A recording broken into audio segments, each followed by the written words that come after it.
Good morning students, this is Amit sir. पिछले तासिका में हमने आपके क्लास के हिंदी का मिठाई वाला ये लेसन शुरू किया था और उसकी कुछ जानकारी भी हमने हासिल की। स्पष्टीकरण में हमने बहुत सारी बातें एक्सप्लेन करके समझने की कोशिश की। अभी तक मुरली वाला या खिलौने वाला ये जो व्यक्ति है उसके बारे में अभी तक हमने जाना। कुछ महीने बाद मतलब तकरीबन 8 महीने बाद जब सर्दी के दिन थे तो रोहिणी नहाकर स्नान करके अपने मकान पर अपने केश यानी बाल अजानुलंबित मतलब घुटने से नीचे तक जिनके बाल लंबे होते, जिस स्त्री के बाल लंबे होते उसको अजानुलंबित केश राशि बोलते हैं। तो अपने बड़े बड़े लंबे लंबे बाल वो मकान के छत पर सुखा रही थी। अचानक उसके गली में एक आवाज़ सुनाई पड़ा, बच्चों को बहलाने वाला, मिठाई वाला। ये आवाज़ सुनकर अचानक उसको ये आवाज़, रोहिणी को ये आवाज़ परिचित लगा, कहीं तो भी सुने जैसा लगा। झट से वो नीचे आई और उस समय उसके पति यानी चुन्नू और मुन्नू के पिताजी घर में नहीं थे, लेकिन उनकी वृद्धा यानी बूढ़ी दादी वहाँ पे ज़रूर मौजूद थी। रोहिणी उनके निकट आकर बोली, माँ जी ज़रा चुन्नू मुन्नू के लिए मिठाई लेनी है, ज़रा कमरे में चलकर ठहराओ तो। मतलब बाहर का बरामदा जो था, घर के बाहर जो बरामदा था, उस बरामदे में उस मिठाई वाले को बुलाकर रुका के रखो, ऐसा रोहिणी ने कहा। मैं इधर कैसे जाऊँ, कोई आता न हो, ज़रा हटकर मैं चिक की ओट में बैठी रहूँगी, यानी पर्दे के पीछे मैं बैठकर रहूँगी। दादी उठकर कमरे में आकर बोली, ए मिठाई वाले इधर आना। मिठाई वाला निकट आ गया और बोला, कितनी मिठाई दूँ माँ? ये नई तरह की मिठाई है, रंग बिरंगी, कुछ खट्टी कुछ मीठी, जायकेदार, बड़ी देर तक मुंह में टिकती हैं, जल्दी नहीं घुलती। बच्चे बड़े चाव से इसको चूसते रहते। इन गुणों के होने के सिवा ये खांसी को भी दूर करती है। मतलब ये सिर्फ मिठाई नहीं, ये मिठाई का कुछ खट्टी है, कुछ मीठी है, जायकेदार है और बहुत देर तक अपने मुंह में घुलती रहती। बड़े चाव से ये बच्चे इनको खाते रहते। ये सिर्फ मिठाई ही नहीं, एक दवा के रूप में भी काम आती है, वो खांसी को दूर करती है।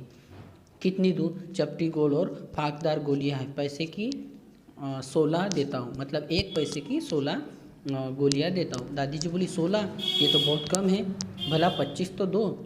मतलब 1 पैसे की कम से कम 25 तो भी दो। मिठाई वाला बोला, नहीं माँ, अधिक नहीं दे सकता, इतनी भी कैसे देता हूँ, यह अब मैं तुम्हें क्या बता। खैर मैं अधिक नहीं दे सकता, मतलब मैं इतनी तो भी 16 तो भी दे रहा हूँ, इससे ज़्यादा मैं नहीं दे सकता, क्योंकि ये मुझे नुकसानदायक हो सकता है या मुझे इसमें कुछ भी फ़ायदा नहीं मिलेगा। रोहिणी दादी के पास ही थी। वो बोली, माँ फिर भी काफ़ी सस्ती दे रहा है, 4 पैसे की ले लो, ये पैसे रहे। मतलब रोहिणी ने यह बात समझ में आ गई कि ये वैसे तो दिखाई देता है लेकिन ये काफ़ी सस्ती दे रहा है, इसलिए 4 पैसे की ले ही लो। मिठाई वाला मिठाई गिनने लगा, 2 तो 4 ही दे दे। अच्छा 25 नहीं सही, 20 ही तो दे दो। 1 पैसे की 25 नहीं दे रहे हो तो कम से कम 20 तो दो। मैं बूढ़ी हुई हूँ लेकिन मोल भाव मुझे भी अच्छे तरह से करना आता है। कहते हुए दादी के पोपले मुंह से मतलब जिनके मुंह में दांत नहीं थे, उनके दांत गिर गए थे, इसलिए पोपले मुंह से वो ज़रा सी मुस्कुराहट करके उन्होंने बोला कि मैं ज़्यादा मोल भाव नहीं करना चाहती। रोहिणी ने दादी से कहा, हाँ पूछो, तुम इस शहर में कभी आए थे या पहली बार आए हो? फिर रोहिणी ने दादी से पूछने के लिए कहा कि तुम इसके पहले भी इस शहर में आए हो या पहली बार आए हो? यहाँ के तो निवासी तुम लगते नहीं, यहाँ के रहने वाले तुम लगते नहीं। दादी ने इस कथन को दोहराने की चेष्टा की थी। मिठाई वाले ने उत्तर दिया, पहली बार नहीं, कई बार इसके पहले भी आ चुका हूँ। रोहिणी चिक की आड़ में मतलब पर्दे की आड़ से बोली, पहले यही मिठाई बेचते हुए आए थे या कोई और चीज़ लेकर आए थे? मतलब उसकी जानने की इच्छा जागृत हो रही थी कि रोहिणी की कि ये जो आज मिठाई बेचने आया ये वही इंसान है। इसका उसको शक था कि ये पहले मुरली बेचने के लिए या खिलौने बेचने के लिए यही इंसान आया होगा, इसलिए उसने कहा। मिठाई वाला ईर्ष्या और संशय और विस्मय के भाव से डूबकर बोला, इससे पहले मुरली लेकर आया था और इससे भी पहले खिलौने लेकर। मतलब कुछ संशय उस मिठाई वाले के मन में जागरूक हुआ और उसने कहा कि मैं इसके पहले मुरली भी लेकर आया था और खिलौने भी बेचने के लिए आया था। रोहिणी का अनुमान बिल्कुल ठीक निकला, उसका अंदाज़ा बिल्कुल ठीक निकला। अब तो उससे और भी कुछ पूछने की उसकी इच्छा हो रही थी, उसका मन अधीर हो रहा था कि उसके बारे में और जानकारी हासिल कर लें। इन व्यवसायों से तुम्हें क्या मिलता है? वो बोला, मिलता क्या है, यही खाने भर को मिल जाता है, कभी नहीं भी मिलता, पर हाँ संतोष, धीरज और कभी कभी असीम सुख प्राप्त हो जाता है। और यही तो मैं चाहता हूँ। मुझे कभी कभी नुकसान भी हो सकता है इस व्यवसाय में, कभी कभी पेट भर के खाने को मिलता है तो कभी नहीं मिलता, लेकिन इसके अलावा मुझे मेरे मन को संतोष मिलता है, धीरज मिलता है और मुझे असीम अत्युच्च परमानंद हासिल हो जाता है। और यही तो मैं चाहता हूँ। सो कैसे? फिर से पूछा गया रोहिणी ने उसको। अब व्यर्थ इन बातों की क्या चर्चा करूं, उन्हें आज जाने ही दो। उन बातों को सुनकर मुझे आपको दुख ही होगा। अगर मेरी कहानी आप सुनोगे तो मुझे तो दुख होगा ही, लेकिन आपको भी दुख होगा। जब इतना बता ही दिया है तो आगे भी बात बता दो कि तुम्हारी क्या स्थिति है। तुम्हारा हज न होगा तो मिठाई और भी कुछ ले लेंगे। अगर तुम्हारी कुछ दिक्कत नहीं है, तुम अपने बारे में कुछ जानकारी देते हो तो हम और भी मिठाई खरीद लेंगे। अतिशय गंभीरता के साथ मिठाई वाले ने कहा, मैं भी अपने नगर का एक प्रतिष्ठित आदमी था। कुछ समय पहले मैं भी अपने शहर का एक प्रतिष्ठित नामांकित व्यक्ति था। मेरे पास मकान, व्यवसाय, गाड़ी घोड़े, नौकर चाकर सब कुछ था। पत्नी थी, छोटे छोटे 2 बच्चे भी थे। मेरा यह सोने का संसार था। बाहर संपत्ति का वैभव था, भीतर आंतरिक सुख था। मतलब मेरे पास नौकर चाकर, पैसा, घोड़ा, गाड़ी, मकान, सारी चीज़ें थे। पत्नी थी, 2 बच्चे थे। अंदर, घर के अंदर भी सांसारिक सुख था और बाहर भी संपत्ति मेरे पास बहुत थी। स्त्री सुंदर थी, मेरी प्राण थी। मेरी पत्नी बहुत सुंदर थी और मेरे लिए मेरा प्राण थी। बच्चे ऐसे सुंदर थे जैसे सोने से सजीव हो, मतलब सोने के जैसे मेरे बच्चे थे। वो बहुत प्यारे थे। उनकी अटखेलियाँ मतलब मस्तीखोरी, जो छोटे छोटे बच्चे ज़्यादा मस्तीखोर होते, बदमाश होते, टहलते रहते, घर के लोगों को परेशान करते लगते, इधर उधर दौड़ धूप करते रहते, यानी मस्तीखोर थे मेरे बच्चे। घर में उनकी मस्ती की वजह से घर में कोलाहल, यानी हमेशा आवाज़, घर में हमेशा वातावरण कभी शांत नहीं रहता था। वो हमेशा इधर उधर उनकी किलकारियाँ, उनकी आवाज़ें हमेशा घर में गूंजती रहती थी। लेकिन समय की गति देखिए, विधाता की लीला देखिए, भगवान की लीला देखिए। अब कोई नहीं है मेरे पास, प्राण निकले नहीं निकले।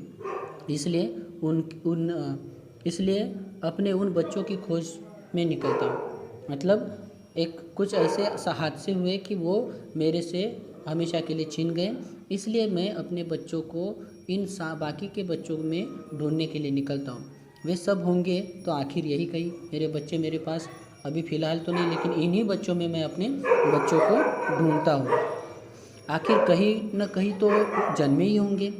उस तरह रहता तो घुलकर मर जाता। अगर मैं घर में ही रहता तो मैं अपने बच्चों और बीवी के याद में घुल घुल कर मरता ही रहता। इस तरह सुख संतोष के साथ मरूंगा।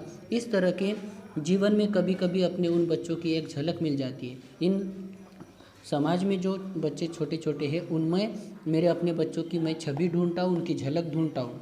ऐसा जान पड़ता है जैसे उन्हीं में उछल कर वो हंस खेल रहे हो। पैसे की कमी थोड़ी है, आपकी दया से पैसे तो काफ़ी है।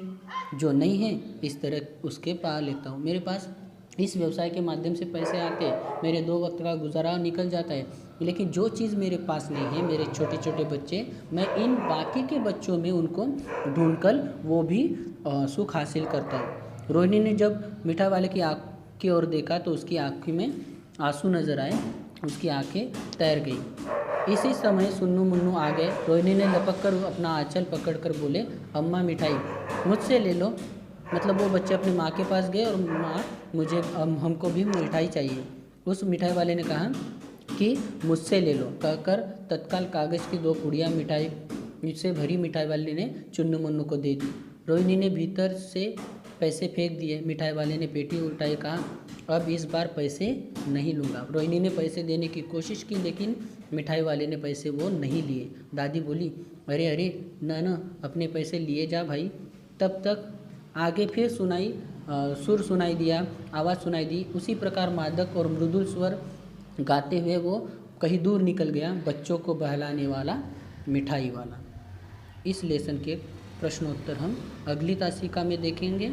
आपको यह लेसन नोटबुक के आपके एक पेज लिखना है और ये कठिन शब्दार्थ आपको नोटबुक में लिखना है। प्रश्नोत्तर हम नेक्स्ट पीरियड में देखेंगे। धन्यवाद।